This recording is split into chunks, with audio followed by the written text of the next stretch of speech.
In this video, we're going to address what we sometimes hear from practitioners saying that I'm going to practice until I make it perfect. And I always kind of wonder about that because there's no such thing as a perfect form. And what I mean by that is that there's an ideal way to do the form, and of course, there's a correct way to sequence the movements, perform the movements. But to think that if your teacher is doing a beautiful form and you copy his form to nth degree, so it's exactly like your teacher's form, is that perfect? No, because each individual has to find their own form, their own perfect form for themselves. And as I said before, my Zen master said that each practitioner has a pearl in their robe, and the idea is to find that your own pearl hidden in your zazen robe. And so um, the idea of practicing perfect is kind of wrong. I don't know how to say it otherwise. I think the better concept would be I'm going to practice until I have a further understanding. And will you ever have perfect further understanding?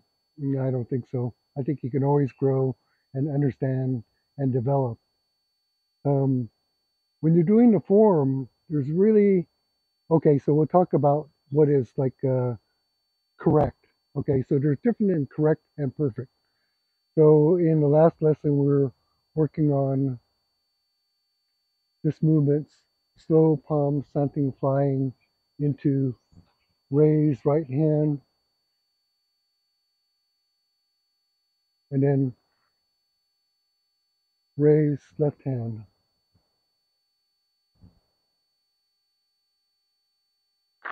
And yes, if you ask me to do it pretty much the same way every time, I could do that. But do I do it the same way every time? No, because I like to kind of experiment and feel different ways to do it so that it enhances my growth.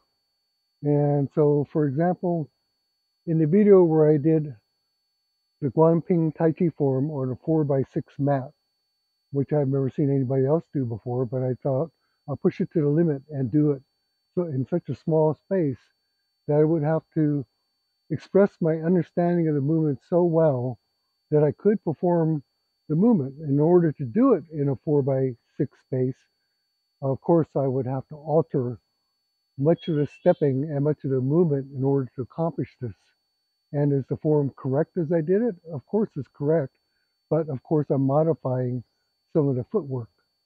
So, for example, taking that same sequence that I just did from Repulsed Monkey, if I had no space here, I'm working in a like 4x6 mat, I need to learn how to change my footwork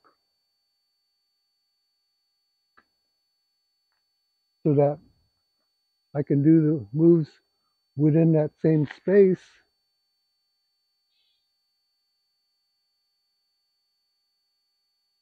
and kind of anticipate where I would be stepping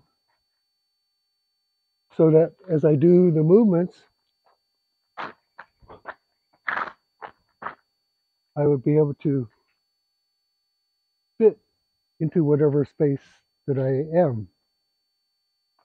And so understanding how to change the footwork when you place your balance so that you can move that other foot, how, anticipating where you'll be in 2 or 3 moves so that you can keep within that space. That's all part of that understanding that makes your whole practice perfect, not just the form perfect. And so if you were to imitate me doing that form as such with that footwork, that would be you imitating me, but not your own understanding. And so that's that difference of that concept of I'm going to practice the form to its perfect. Um, I think that kind of locks you into kind of thinking that there's some perfect way to do it. And if you accomplish that, then you be a master or you be like where you want to be. You have to let that go because the important thing is not to even think that there's ever a place where you'd be so happy that you could just stagnate there, because that would be stagnation. Um, no matter what level you're going to be at, there's always somewhere else to go from there. So that's my message for today. Your form will never be perfect.